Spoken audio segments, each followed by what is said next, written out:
Assalamualaikum and a very good afternoon. As part of our guest lecture series, we are honored to have with us Professor Dr. Mushtaq Ahmad Siddique sir. The last assignment has been that he has been Vice Chancellor of Islamic University of Science and Technology, Avantipora, and we have been talking to each other about the guest lecture, but somehow took it mature today. We are grateful, sir, that you accepted our invitation for the guest lecture today. Sir will be talking on governance and regulation in education with special reference to medical education, because he has been the Vice Chancellor, and before that I would take you briefly to his previous occupations and professional assignments. Of late, he has been in the Islamic University of Science and Technology as Vice Chancellor for a pretty long time, from 2016 to 2021. He has been he's a chairman and managing trustee of Town Charitable Trust. I would just give a brief about this trust. TAUMM are the initial alphabets of the 5 family members. So last one you can say sir's name. The T and U were alumni of this institution, and A is possibly sir's spouse, and M is also the daughter. So I won't name all the 5 at this, but so what happened that once sir superannuated from schemes, whatever he got from upon the superannuation and retirement, he made a trust of that money and got the other funding from the other members. And among many other things, sir is running a TCI lab, one of a very good lab, I would say a charitable lab of high standard. In addition, they have been funding students with textbooks, uniforms and other things from the money they generate from that lab. So all the income from that lab goes into the salaries of the staff plus helping the students in education. So you can see that aspect also. And the longest tenure sir had been is at SKIMS Sora. He has been the central affiliate center coordinator of Advanced Center for Human Genetics. So it was during this time that it was established. He has been the chairman of Department of Immunology and Molecular Medicine for a pretty long time, around 9 years. Before that, he was associate professor and head of the Department of Clinical Biochemistry for around another 8 years. He was associate professor in the Department of Immunology from 1989 to 1998, again 9 years span. And before that, he was assistant professor, I believe, once he joined that institution in 1984. So you can see a very long tenure from 1984 to 2012. And before that, he has been part of IIIM as senior scientist at Regional Research Laboratory Jammu from 1980 to 1984. In addition, he has been a postdoctoral fellow, Department of Immunology, School of Medicine, Chiba University, Japan, where he had been on a fellowship from 1981 to 1983. He had been on a fellowship from 1990 to 1992 at Germany, Humboldt Scholar, Department of Immunology and Microbiology. And he has been a professor at Department of Immunology for Elrich Institute, Frankfurt, Germany in 1998-99. He had been professor at Department of Immunology, Kiel University, Germany, again 2001 and 2002. And also he has been UNESCO panel on Sustainable Higher Education, Germany 2008 and 2009. His research interests have been HIV, AIDS, especially the gene therapy models, cancer genetics, and sir has published more than 150 PubMed index publications, and you can see many more publications beyond that also. So we are very much pleased and honored to have a scientist of such repute with us to deliberate on the topic that is governance and regulation in education with special reference to medical education. أعوذ بالله من الشيطان الرجيم بسم الله الرحمن الرحيم رب اشرح لي صدري ويسر لي أمري واحلل عقدة من لساني يفقهوا قولي. Professor Salim Saab and their young colleagues from various departments of the medical college, Good afternoon to everyone, and I'm pleased to be before this wonderful audience this afternoon.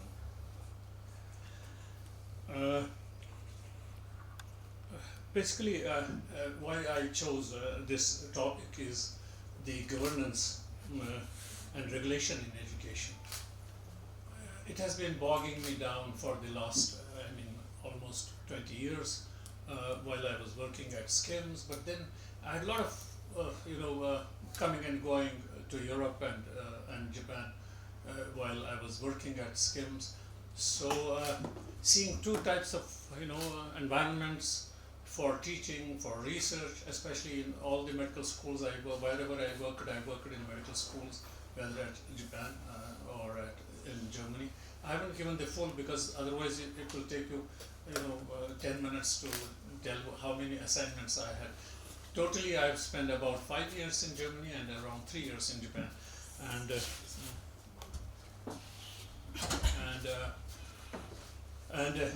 this gave me an opportunity to compare the two systems, and the system which is which were one of the best systems in the world, Japanese especially, I have enjoyed to work in, and Germany also I have enjoyed. And then I was working in one of the best institutions of the India also, that is this Kashmir Institute of Medical Sciences. So when you do what we call the methodologies, when we utilize a methodology for understanding an issue, you need to have an understanding of a very good success story and a failure story. And if you are able to find out the etiology of success and etiology of failure, then you will be able to understand what interventions we can make to make failure a success story. So therefore, it has been going on for me, and then I'm also privileged to have worked in 3 different areas of influence, wherein these lending agencies, World Bank, International Monetary Fund, Asian Development Bank, now World Economic Forum, they always say that 3 issues are very important for human development or the sustainability of the human race on this globe.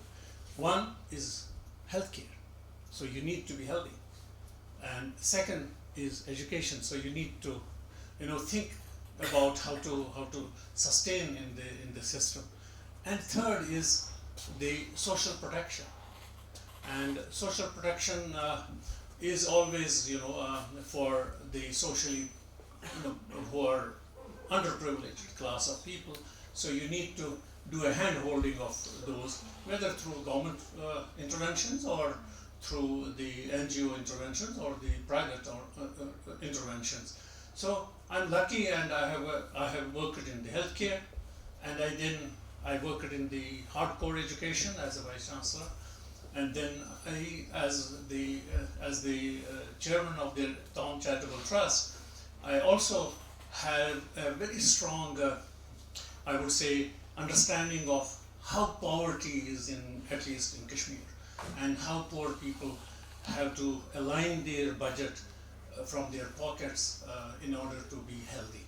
So, to give you a brief about the Tom Charitable Trust, actually I was supposed to retire around in 2018, but I took a voluntary retirement in 2012. So I took almost 6 years earlier. I think SKIMS people know about it. So I took 6 years, and I used those 6 years wonderfully,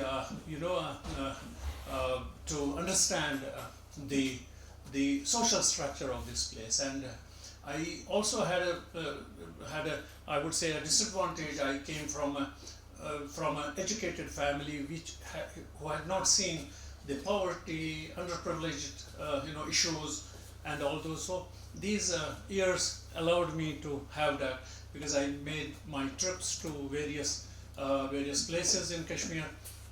In fact, some of the Jammu regions also, and I understood their problems, and we did interventions also wherever we could. So therefore, I have an understanding of Now, the overall, I have an understanding of how to understand, these issues now. So, education, we know, is to build up the human capital. And education is not only to build a human capital, but it's also to build a good society, which is mannered, which is democratic, which is healthy, and all those things. So therefore, education, this 5 years term as a vice chancellor helped me to understand the education, hardcore education, which was other than medical education. I come to the governance strategy because ultimately I found this is one of the topmost ingredient of a success story. How you govern an institution and who governs this institution.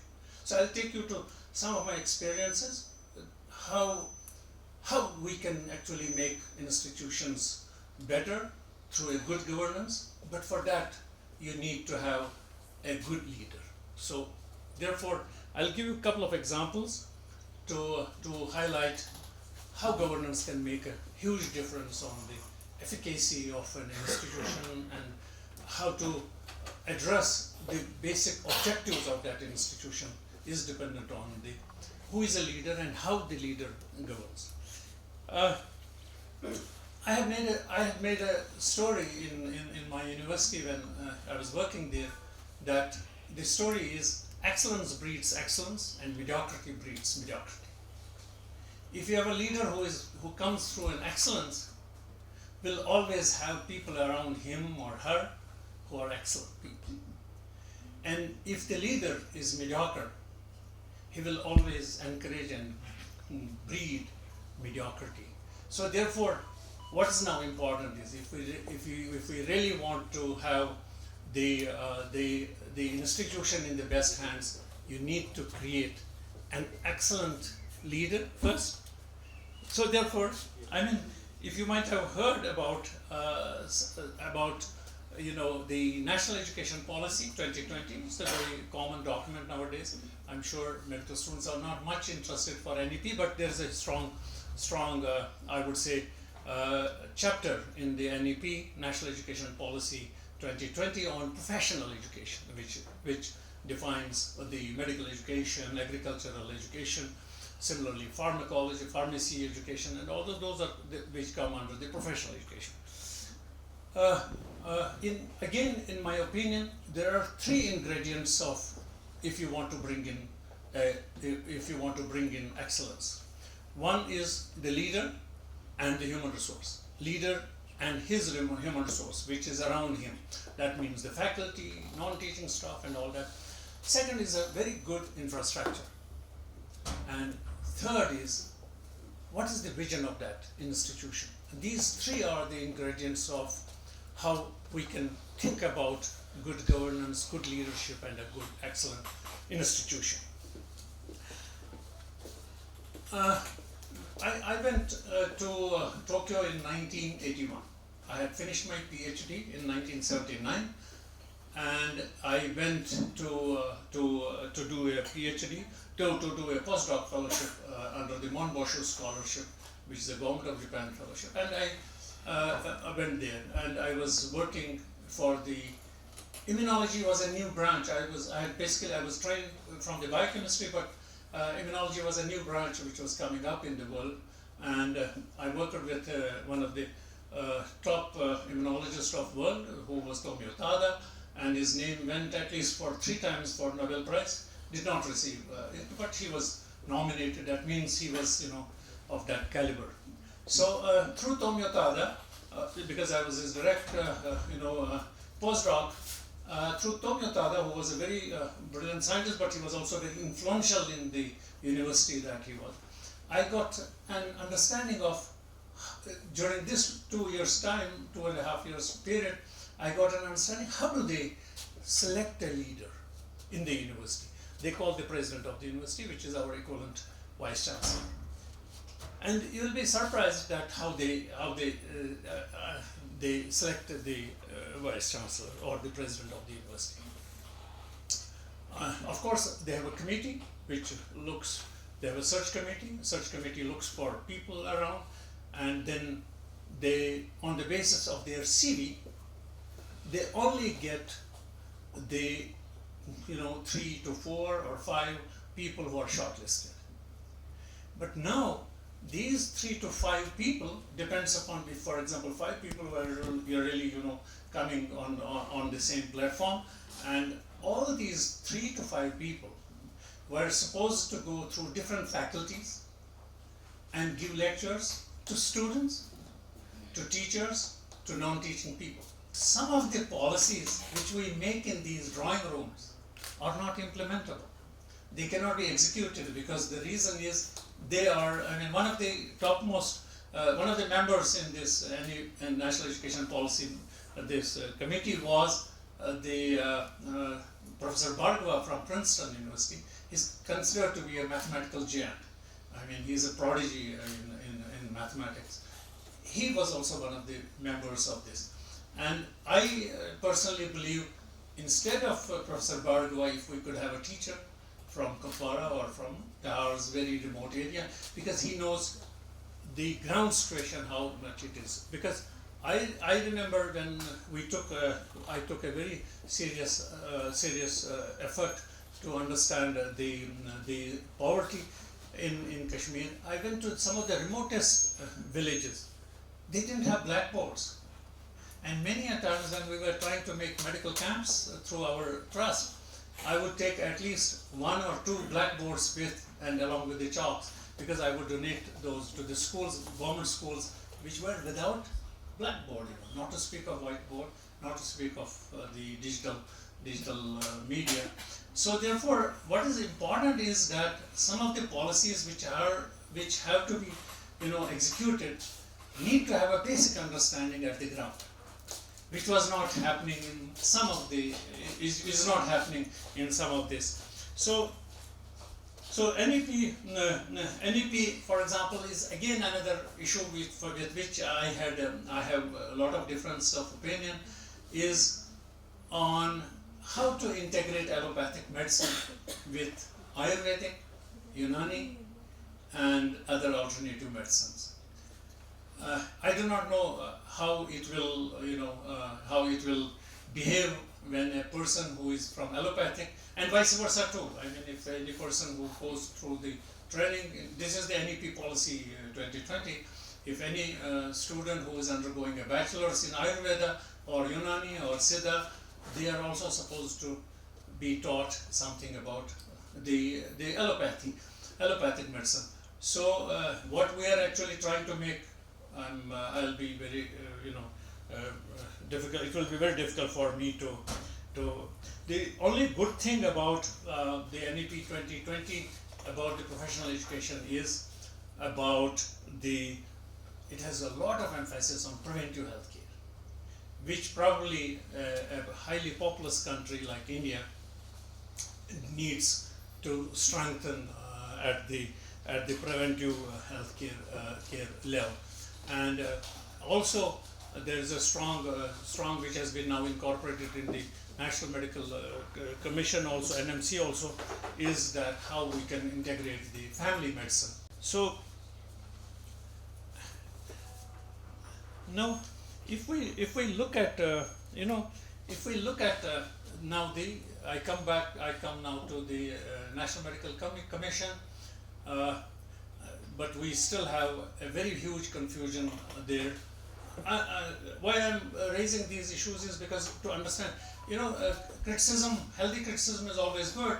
And if you look at when you make a film, the film by a film director, he makes a film critic to see it, to find out if there are any gaps which I can still make it before making it public.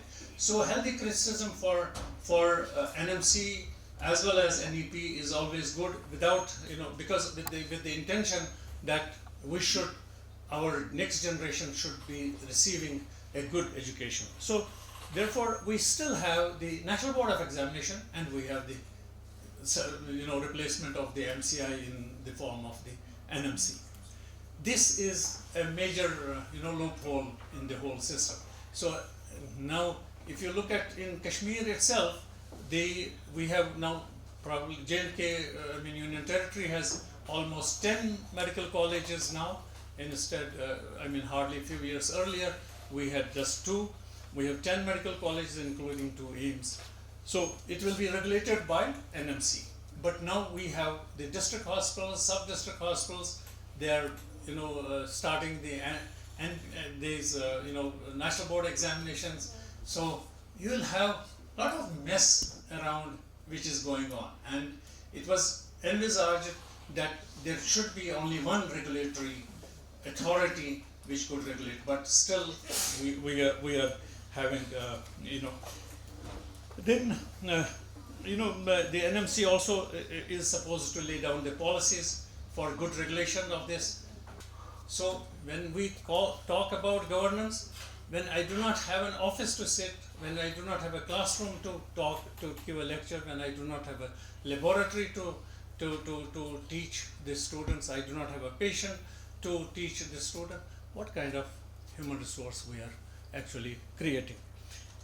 Then, I will be also much worried about the ChatGPT and now the GPT-4, which has come into the existence. And I'm personally a very tech-savvy guy, and I have the ChatGPT. And recently, I asked the ChatGPT for me to sit with Maulana Jalaluddin Rumi, and I was conversing with Jalaluddin Rumi through the ChatGPT.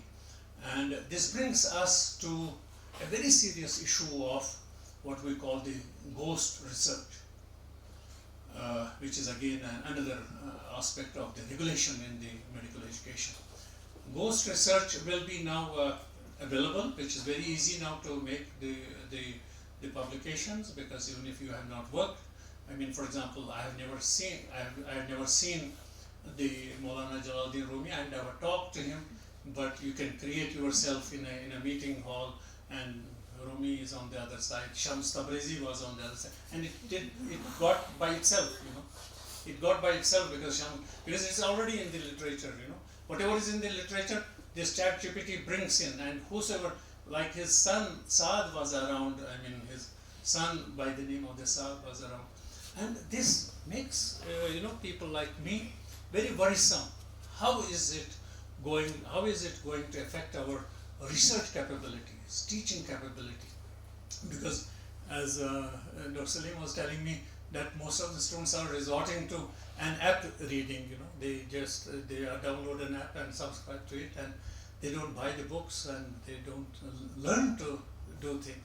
So therefore, this is where I would go back to the comparison with the American medicine, where they have put the whole responsibility. For 5 months I was in US, I just came hardly last month only. I realized that there again the problem is of governance and the leader. This whole responsibility is now on the leader. How he treats this ChatGPT research. So do we allow students to use ChatGPT for what? Again, the responsibility has been given to the leadership of the institution. So we have so many softwares nowadays to detect the plagiarism, but the plagiarism is now a story of the past. Now we have the ChatGPT or even GPT-4. GPT-4 is a horrible form of the artificial intelligence. In fact, the Elon Musk, he recently said, because his company Tesla is one of the companies which works on the artificial intelligence, and he said for 6 months we should stop working with the artificial intelligence so that we have first kind of regulations how to work with this artificial intelligence. So therefore, again the responsibility comes to my first and the foremost, that is the governance.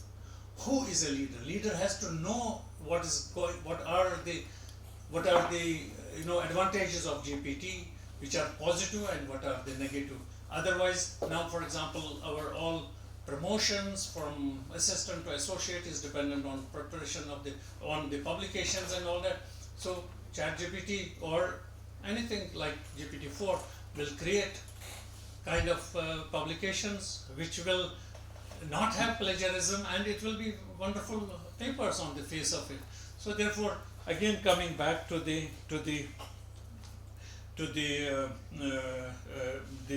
role of the leader and role of governance in the institutions.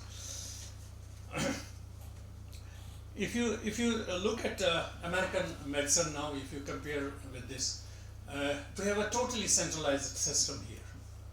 But they have usually the federation of the state medical boards. State boards there are around 61, although they have only 50 states, but they have around 61 state boards, and the state boards have become so effective in tackling the issues of the regulation of the medical education that which have become obviously very high standard regulation in the world. But here in countries which are low income group countries, they try to centralize it because medical education is becoming absolutely money making business. So therefore they centralize it. Even India is trying to centralize it.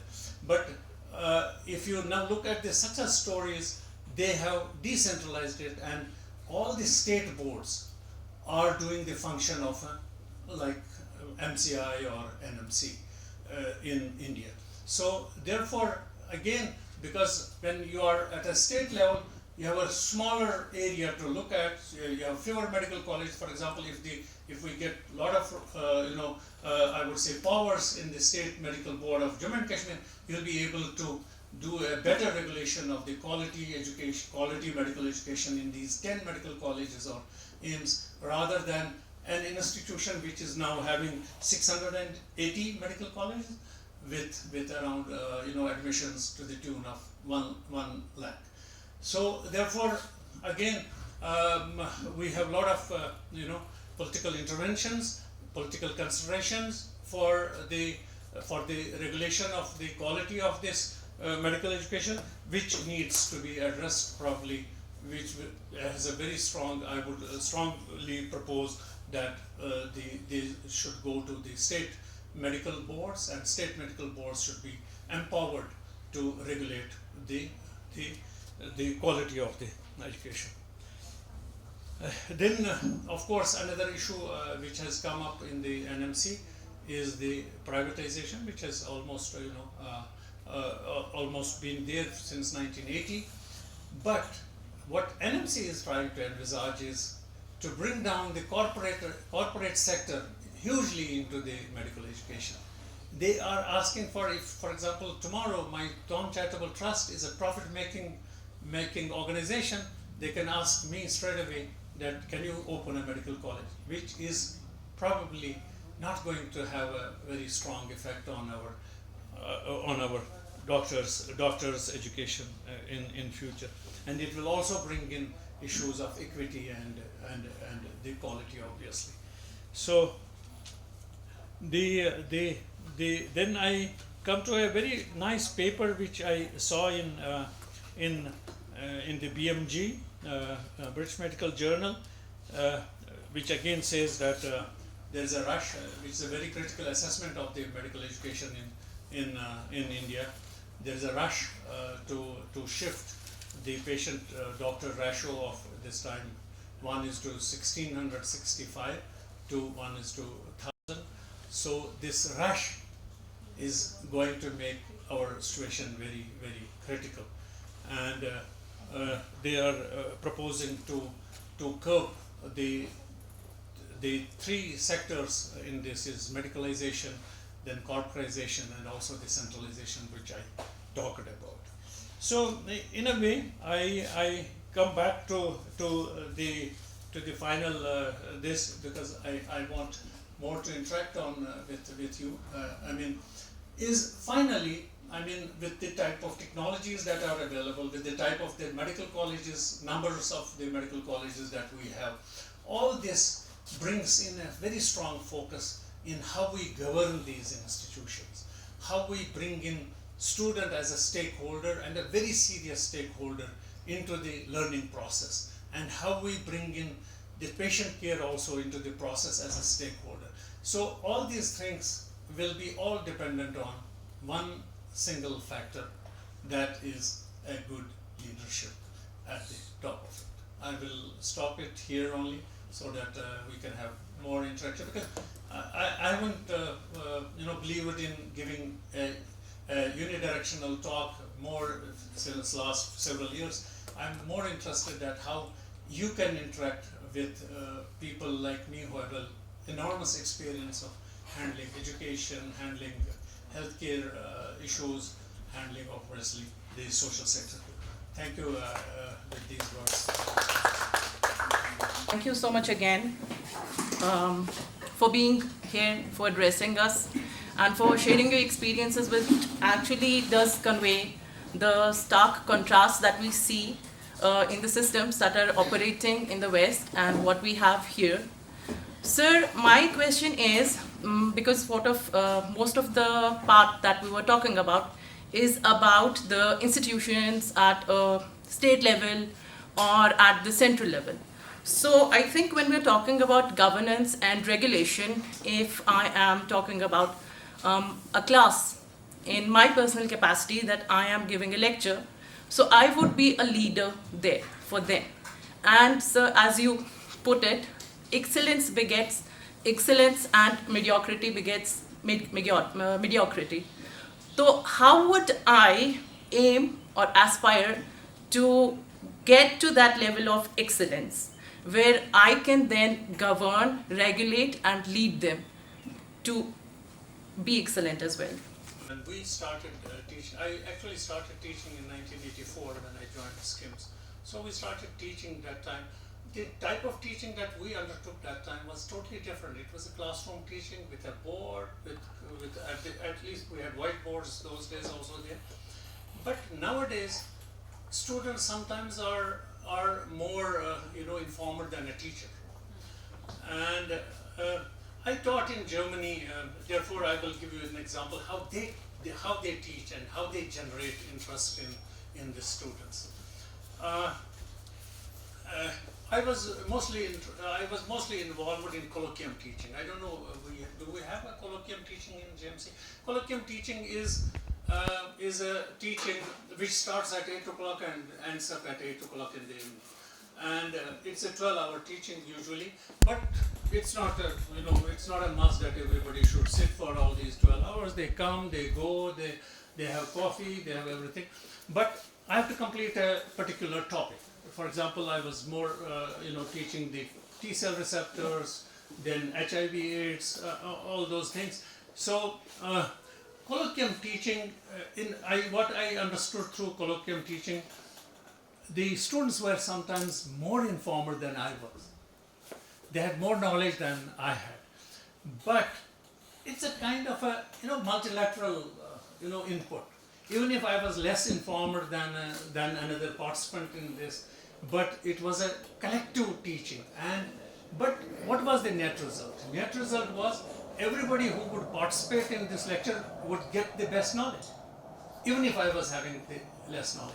So it's a kind of a participative teaching. Colloquium teaching is a kind of a participative. I would suggest that how you can become a good in this conventional teaching is one day earlier. It is good that if you could say that I'm going to talk on this issue or I'm going to take a lecture on this. So every student should come prepared and try to make the teaching an interactive teaching rather than we come, go to the board, finish up the lecture and come back. And today's teacher needs to be a role model. It doesn't, because I said that sometimes I have realized it. I have learned from my students, I tell you honestly, without exaggeration. Even at SKIMS, I have learned from students, and I've learned even in other countries also from students. But that should not be the criteria. I should get embarrassed if I do not know. And you should be very clear that you should be very open to say, oh, I'm sorry, I don't know it. Maybe tomorrow I will come back with this. Although it's a difficult thing in a setting like third world countries. But at the same time, I would still go for an interactive teaching.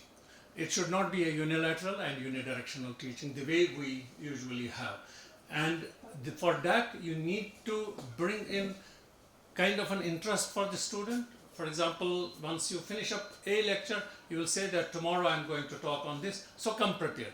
So you should actually initiate a discussion rather than you give a lecture. And it's my trust in this student. If we have an interactive teaching, they will be always interested to listen to, and you will become a role model for them. If you remember, you are not of that generation. We had a Tafazul Saab as a biochemist here. I mean, he was my colleague, he was my junior, he was my wonderful friend and all that. Look at it, I mean, how he was teaching.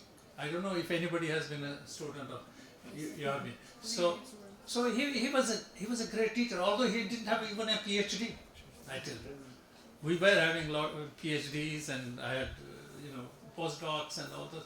But he was the best teacher, and it is all because he was actually giving full attention to that teaching. And today's teaching should be interactive teaching. It has not to be a unidirectional teaching. And teacher has to be a role model for several things. You should be a role model. You see, I have tried to create in me some qualities which can bring in. Like, for example, I had a lecture at 2 o'clock. I had told you that I'll come at 1:50. I came at 1:53. It was 1:53. This is what impresses a young man or young woman nowadays.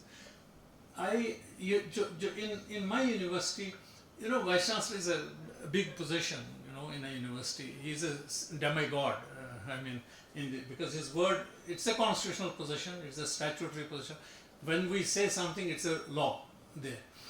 But I have not used the car of the university, from home to university and home back to home.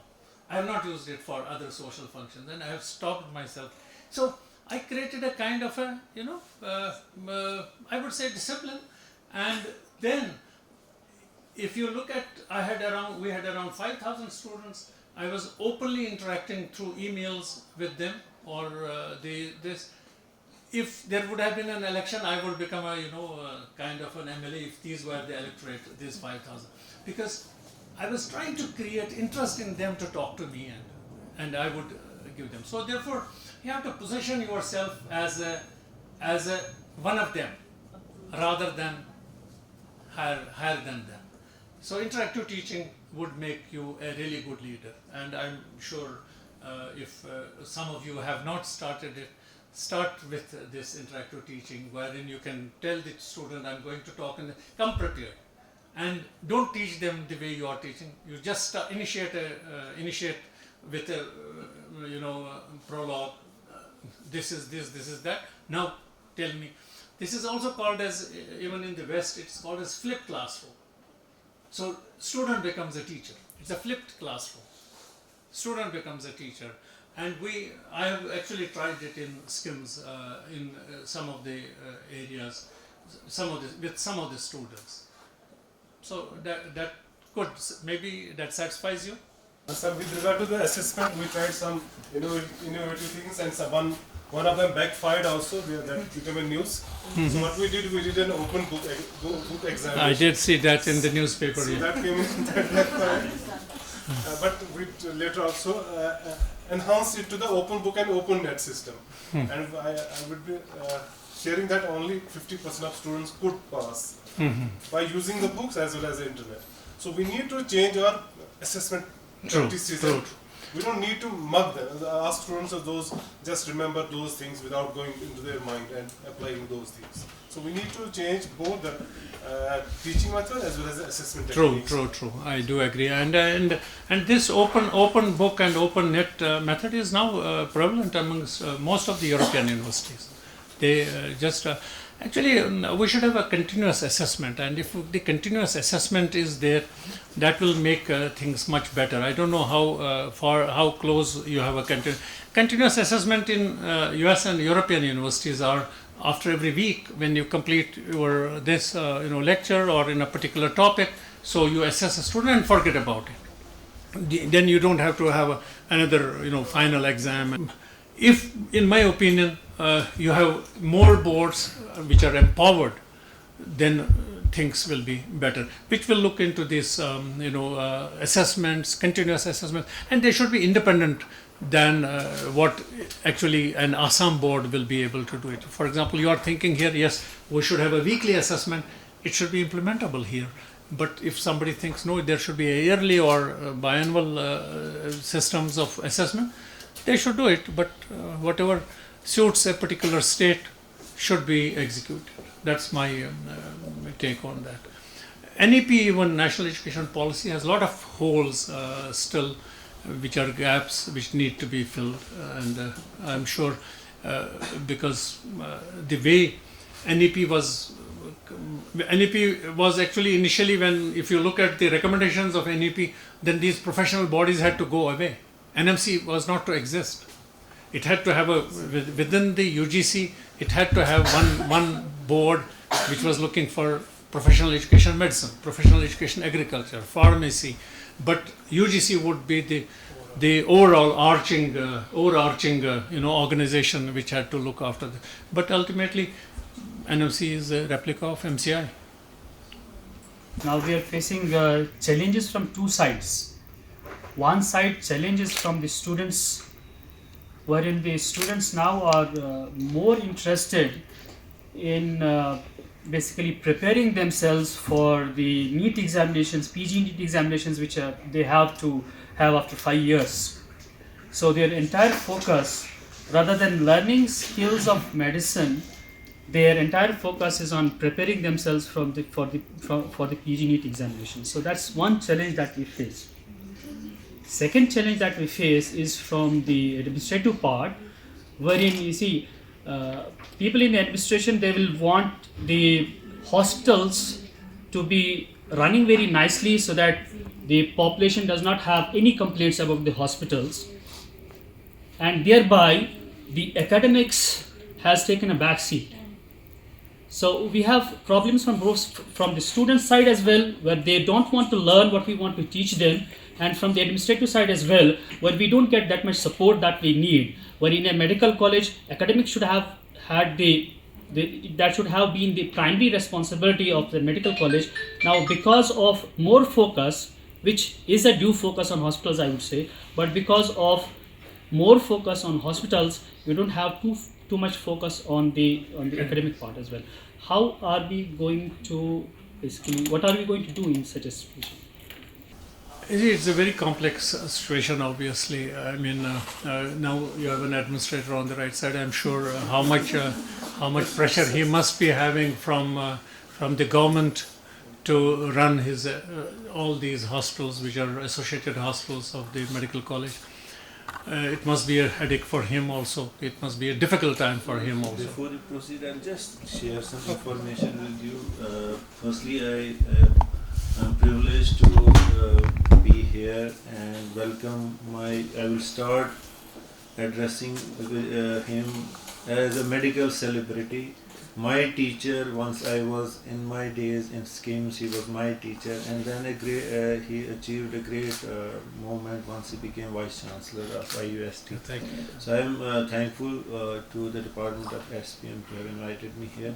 Sir, I would like to inform you the whole world is changing. The teacher community is also changing, but not at the same pace, but our students have definitely changed. And their methods of learning and passing and other priorities have changed. I recently was as examiner of MD and MD examination, and my fellow examiner from another university said that, sir, what we have observed that students who come for MBBS, they are not studying MBBS. They are preparing for MCQs to get into post-graduation. And and he is cheating from day one. He is not studying the subjects which he is required to study. Instead, he is preparing MCQs to clear his PG NEET examination. And once the same fellow comes for as a postgraduate, He is not studying the subject where he is selected as a postgraduate. He is again preparing MCQs for MCH and DM and all those. And once the same student reaches DM and MCH, he knows nothing about his basic curriculum. He has not studied his post-graduation.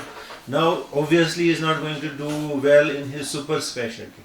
Now, what he does in super specialty, he learns one technique. He learns how to do upper GI endoscope. Fine, that is it. He knows nothing about the basics of medicine. He doesn't know about the basic sciences. He doesn't know about his own specialty, how to investigate chronic diarrhea. Same is true about all the basic attitudes of student community have changed. Their focus, instead of attaining a knowledge, after all, what do we know? Education means transmission of same repetition, knowledge, skill, and certain attitudes. Knowledge, I can vouch for majority, as Professor Siddique said, 10%. I would say, sir, in my experience, 60% of the students in a class are average, 20% are above average, 20% are below average. This is my experience over the years. Now, the 60% who are average, you just have to be consistent with them, teach them, make sure that they are punctual. Fine, they will do well. The extraordinary students, you don't need to just give them those extra, those rare syndromes and all those things, and they are happy with that. The basic exercise as a teacher is, if you are able to make the bottom 20% rise to the middle 60% segment. That would be the testing point for a student. Now, yesterday I received a delegation of students along with, I'm sharing with you as an administrator, a recommendation from our sports committee that, sir, we want to sponsor these boys and students to some university where they will play, and we are going to spend this much amount of money. Fine. And I said, get me their attendance first before I sponsor them.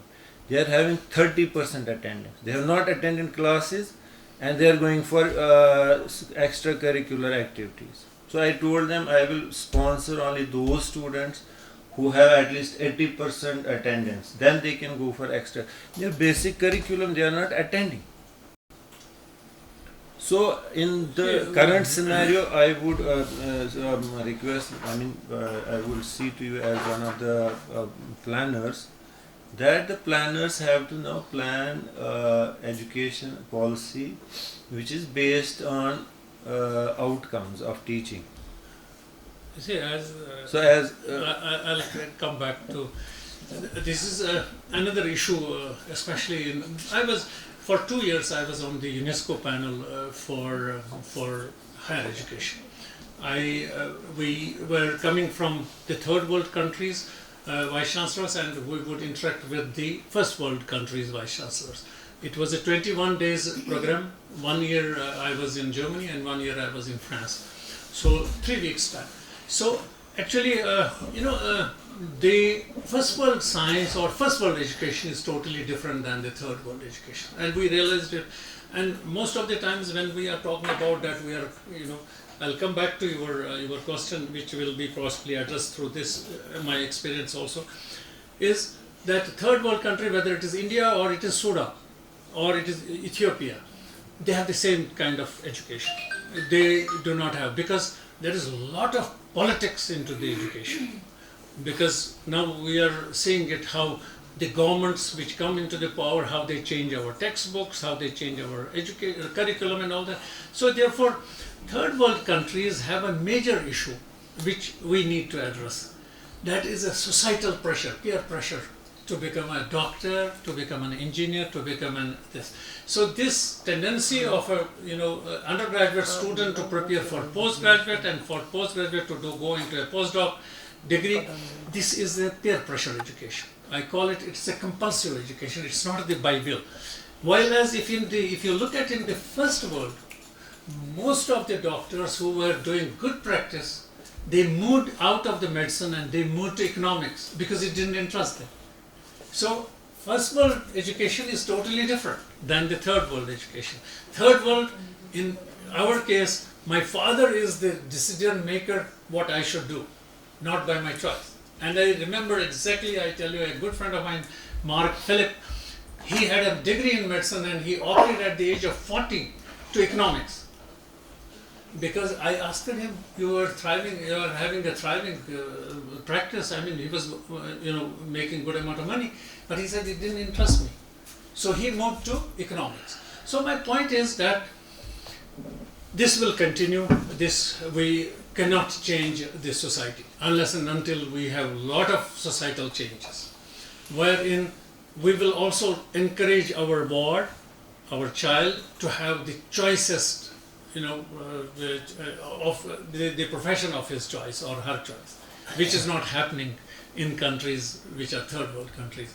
So we'll have to bear with it. But unfortunately, that's why I'm a critic of the NEP. Even 2020, NEP did not address these issues. I'm opinionated, unfortunately, on issues. When we talk about Bill Gates, we are not talking about Bill Gates as a technocrat. We are talking about Bill Gates as a billionaire, multi-billionaire rather. I asked one of the students in a school, somewhere in Sopore, about last year when COVID had, we had a normal working. I went to a school there and I asked her, how do you rate Bill Gates? He was a 10th class student. And he said that he doesn't bend, if he loses a 100 bill of dollars, $100 bill, he will not get it, he will not pick it up, because he will spend 2 seconds for that. During those 2 seconds, he can earn $1,000. So this is what a modern generation student or a modern generation thinks about Bill Gates. But to me, Bill Gates is a technologist. I am one of the earliest user of a computer. Way back in 1980, I had a computer which I bought in Japan. If you do not know, I mean, you people must not be knowing how the computer would work there those days. It was again an Apple computer. It was a green fluorescent screen with 2 floppy drives. One was booting it and another was we were recording that. Those floppies were so fragile that you would have to, use it. We would call it, boot disk and the data disk. From there, when the computer we would start doing something, it would break down and it would take hours to bring in back the data. But this Bill Gates, when he started Windows, how many windows you can open? Probably umpteen. Do you know how much life is very, very comfortable for you? Because he created, his organization Microsoft created Windows. Nobody is talking about Bill Gates as a person who brought comfort to my learning, to my understanding of the world, but I'm thinking about my generation, next generation, who is my child, who is my ward. He's taking him as a multi-billionaire individual. This is a problem with the modern education. But what I would again come back to, you as a leader in the class, is you have to generate a lot of interest in the student while you are teaching, and that is what your skills have to be. Otherwise, no administration will support you. Don't think Professor Tanveer will support you. No, he will not support you, because he has different pulls and pressures from the other side. I have seen those pulls and pressures, how they exist. But you are the master inside the class, and how you conduct that 1 hour or 2 hours is your capability. Thank you, sir, for mentoring us and allowing us to go through these guest lectures.